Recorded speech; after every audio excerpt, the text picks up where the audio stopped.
This is about money, sex, fame, health, self, and yoga. Everybody wants happiness.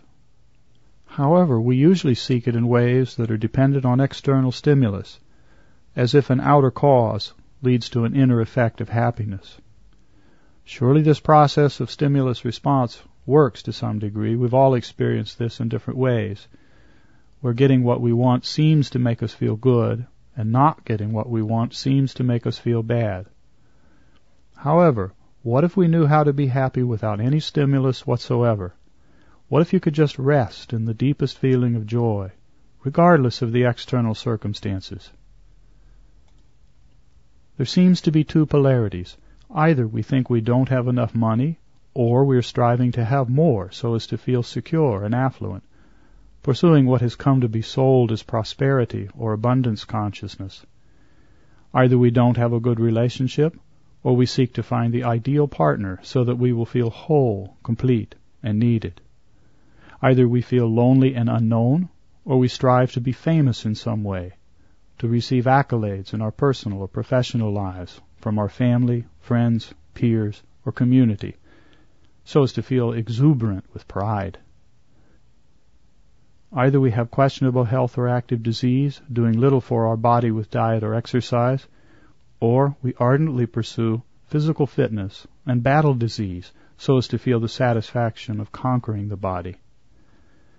It often appears that there are only these two polarities, and that we have no other choice but these two. Either we stay stuck where we are, or we seek these seemingly higher goals.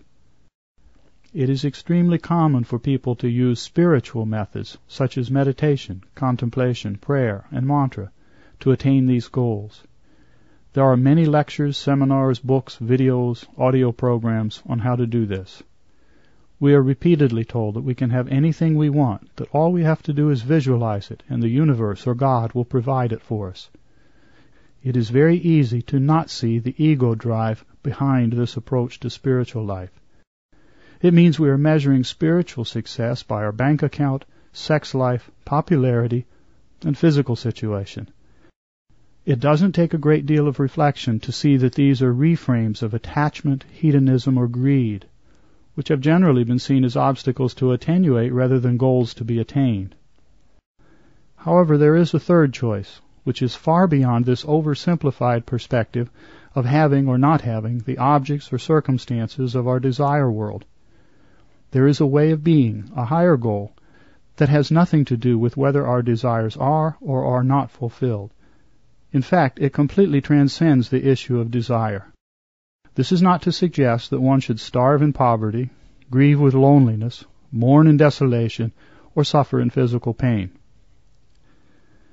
Imagine for a moment that you were in such a state of mind that you always felt complete, regardless of whether or not you have any money at all. Imagine for a moment that you truly felt whole, with or without any other partner in your life. Imagine for a moment that you felt at complete peace, even if no person had ever heard of your name or accomplishments.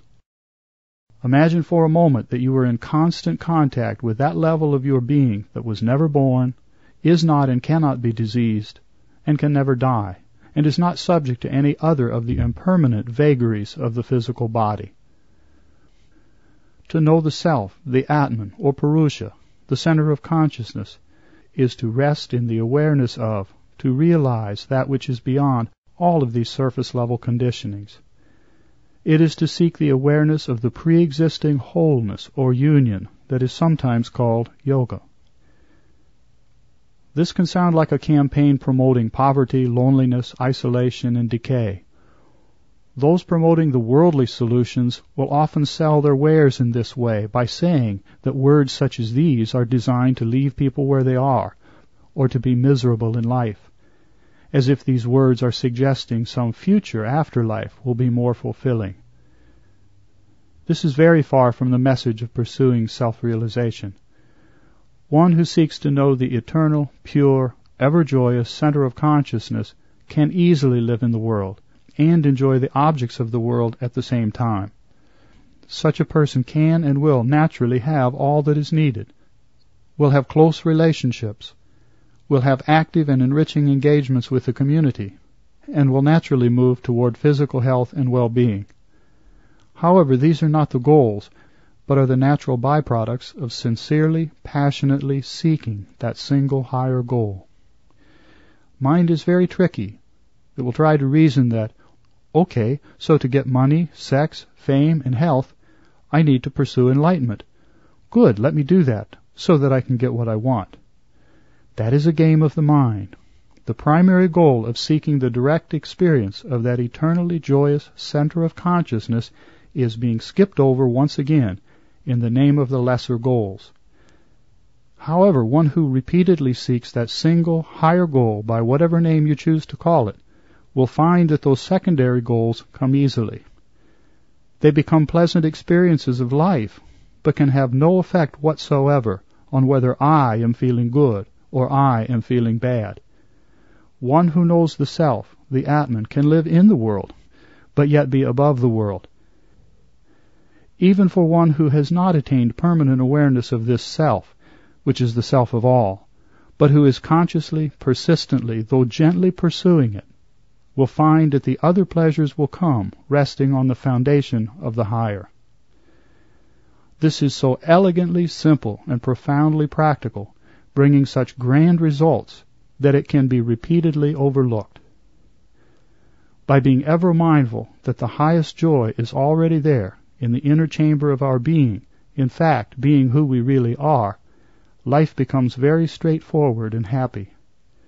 Moving towards this one goal brings many fruits along the way. Life becomes poetry and song, filled with joy. And one day, when least expected, when, in a moment, there is no expectation at all, the self, truth, or God is revealed. And that leaves all of the other pleasant experiences pale by comparison to this which is incomparable and inexplicable. Om Shanti, Shanti, Shanti. Om Peace, Peace, Peace. May your meditations today bring you peace, happiness, and bliss.